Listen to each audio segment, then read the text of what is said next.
We all know about the bright side of fame. After all, it's fed to us on a continuous 24-hour news cycle on every type of screen imaginable. But for every news story that shines light on all the positive aspects of celebrity, there are two that have fallen through the cracks because they cast the industry in a less than favorable light. These stories deal with the dark side of fame, and that's exactly what this series is all about. For today's episode, we're focusing on the reality television series that wants you to tune in for the possibility of true love conquering all, but many stay for the drama.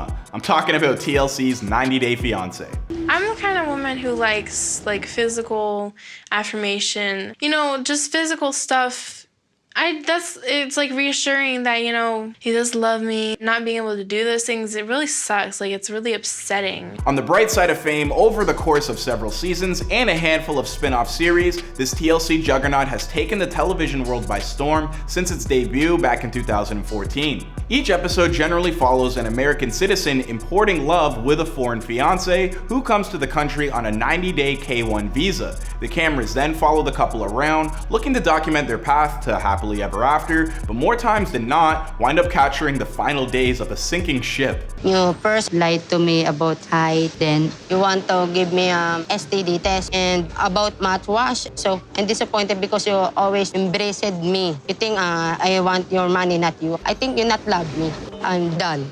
That's because on the dark side of fame, it's a different story altogether. And throughout the course of its 7 years on television, 90 Day Fiancé has given us reality stars who are constantly having run-ins with the law, cheating on one another, uttering racial slurs, or generally just being horrible, horrible people. I mean, why else do you think we watch? Well, love is not enough. I've learned that the hard way. Why? Is it because you love your mama more than your ex-wife? But when you marry somebody, you're supposed to leave and cleave to your wife. Chantel, you don't know. So keep your mouth shut. How about that? So I hope you guys will join me as we plunge into 90 Day Fiancé's dark side of fame. What's going on, guys? It's your boy Clyde Smith. Recent drops in this series have included looks at Drake Bell and Floyd Mayweather. And since this show works off of requests, please don't forget to leave us some ideas for who you want to see next. All right, I'll see you guys after the intro.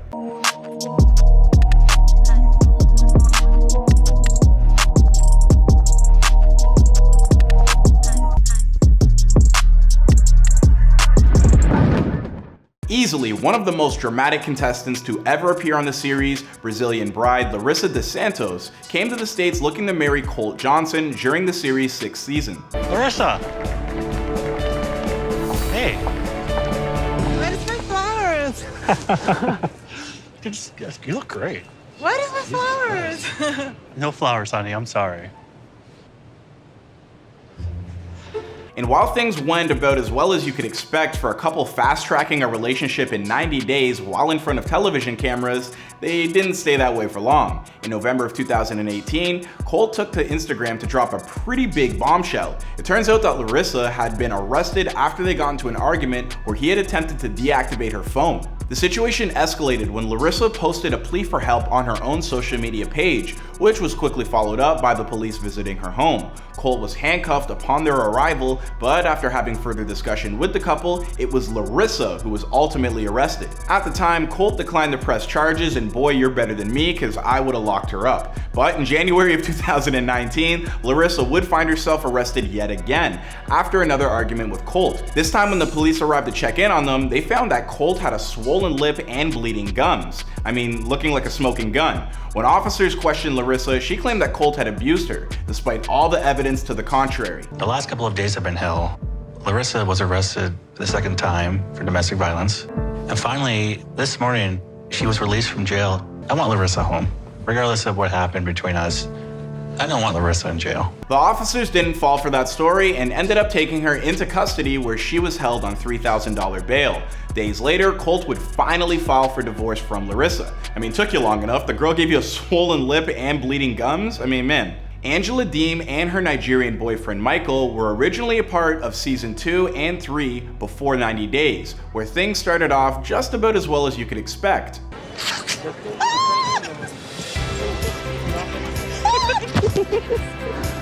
You're not short. You're not short. I told you. You're not short. I was like, But it was something that happened off the camera that eventually found Angela in some hot water when she was arrested for driving under the influence in September of 2018. She was pulled over in Montgomery County, Georgia, after driving 60 miles per hour in an area of the city where the speed limit was only 35. Once she was pulled over, the officer could smell booze and Angela tried to pass it off as coming from one of the other passengers. The officer did make her take a field sobriety test, which she then proceeded to fail. She was arrested but was totally uncooperative and apparently accused the cop of being racist. As for Angela and Michael's relationship, well, that didn't last too long either. you think it's funny, Michael? How about this? I'm done already. You, because I'm your elder. You respect what I said. We're done. Bastard. Him. I'm his elder. He's an idiot. During season 4 of 90 Day Fiancé, few couples got into it with one another more than George and Fisa. Back then, it was Fisa looking to escalate the drama while George tried to smooth things over as meekly as possible. Are you guys looking forward to getting married? Yeah. Why you looked at me first? Huh? I don't know. I wanted to see your reaction. Yeah, I'm looking forward to it. Definitely. Which is to say, it's probably going to surprise you to learn that it was actually George who ran into trouble with the law after the cameras stopped rolling. In February of 2018, George was pulled over for a simple traffic violation, but during the stop, police discovered some marijuana in his car. Actually, saying some is a pretty big understatement because there was nearly 300 pounds of it. George ended up pleading guilty to marijuana possession and received a 2.5-year prison sentence after George's lawyer worked his butt off to get it reduced from a possible 24-year sentence. Today, George is once again a free man from both prison and in Fisa. The last time I saw Fisa was the day before I got incarcerated. The night before I came to prison, we had an argument. Things were just not going well. I thought that I was going to try to make things work, and they didn't, and that was it. Lisa Ham and her much younger Nigerian husband, Usman, were among the tumultuous couple that appeared in the 4th season of 90 Day Fiancé, before the 90 days. And Lisa, in particular, had to deal with a pretty gigantic culture shock when she visited Nigeria for the first time. This is the bathroom. Oh my God. This is it. This bucket you're seeing is going to bath you from head to toe. No, it will not. But as much drama as they could drum up in the privacy of their own homes was nothing compared to the bombshell that Usman would drop during the tell-all special at the end of the season, where he claimed that Lisa called him the N-word. Lisa would later reveal that fans of the series had taken to sending her death threats after learning about what she had done. Lisa would also explain that while Usman had forgiven her for her stupidity, fans of the series had refused to do so. And I mean, I kinda get it, she did call a man the N-word, so And to the ones who keep saying I'm racist, look, I used the wrong word. I apologize. It was on my post. But you guys just want to raw dog it to no end. So you go right ahead because now the truth will come out. Jay Smith and his American bride Ashley Marson were one of the most popular couples on the 6th season of 90 Day Fiancé. And how could they not be? I mean, not only did they file for divorce twice, but Jay was even arrested for violating an order of protection that Ashley once took out on him. Are you inside here at this residence? Not anymore. Were you getting a domestic with a woman in there or no? No. Who was?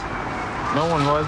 No one was? I never did his adjustment of status. So at this point, he's here illegally. So I just need to have him removed and never deal with him again. One of the couple's most spectacular flameouts took place after Ashley caught Jay trying to hook up with other women on the dating app Tinder. Oh, and did I mention that this was only a few days after their wedding? I mean, come on, Jay, you gotta do better than that. I just want to know why. Why the hell a week after you got married did you find it necessary to get on a website and meet people and talk to them?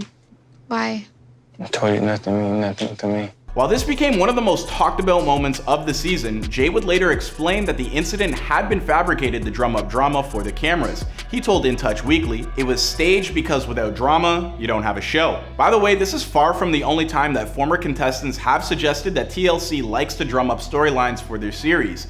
Even a drama queen like Larissa has stated in the past that a storyline involving her asking Eric to pay for plastic surgery was totally fabricated by TLC to make their storyline more entertaining. Geoffrey Paschel was first introduced quite recently in the 2020 season of Before 90 Days, alongside his Russian fiancée, Varya.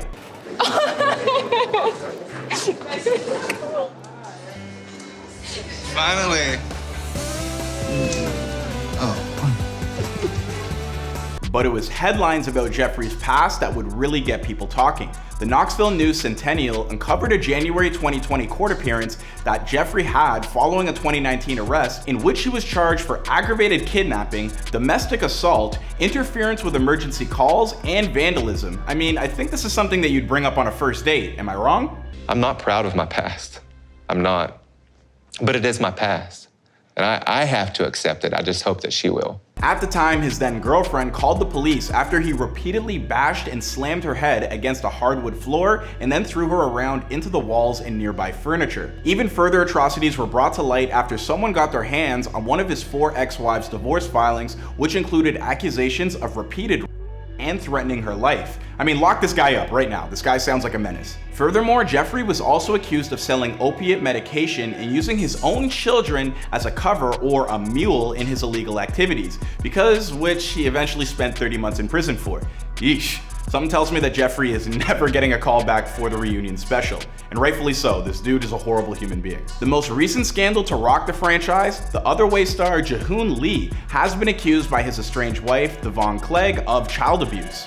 I will be a better dad because I really love you guys. No, I don't want free. I want family. Only Devon and Dressel and Taeyang. My honest heart. Okay, then do that. Jihoon shares a 22-month-old son with Devon, but her accusations stem from something that apparently happened between Jihoon and Devon's 5-year-old daughter from a previous relationship. Jihoon's lawyers are adamantly denying all of Devontae's claims and have suggested that given the length of time between this incident happening and Devontae's reporting it, not everything is as it seems. Finally, we arrive at 90 Day Fiancé's arguably biggest star, Big Ed Brown, but even he is not without his own controversies, and no, I'm not talking about his borderline opedial grooming habits. I don't know what that word is, I hope I pronounced it right. Oh God, that's cold. That hair Don't on get my your ass, Mom. Just my butt? No, just the hair on my back. That's so cold. After failing ever so spectacularly in wooing over his Filipino girlfriend Rosemary, Big Ed's world was rocked when a former co-worker came forward to claim that he had assaulted and sexually harassed her. The woman identifies herself as Lordakeet and claims that once she began working with Big Ed, he took to grooming her to be his next romantic partner. When following up with this accusation with interviews, Lordakeet has suggested that not only did Big Ed sexually harass her, but he has sexually assaulted her as well. He was grooming me, and at the time when you're being groomed, it's really hard to know that you're being manipulated. So it progressively got worse. By the end of it, I ended up in the hospital from an incident that happened with him, and I ended up having a lot of health issues from it. Beyond that, Lordakeet says that she can't go further into details because she was forced to sign a non-disclosure agreement. For those of you wondering, Big Ed has never responded to these accusations, troubling as they are. Alright guys, I think that'll bring us to the end of 90 Day Fiancé's brush with the dark side of fame. Please be sure to let us know your thoughts in the comments down below, and follow us on Instagram @BeforeTheyWereFamous to vote on what's next, and I'll catch you guys in another video.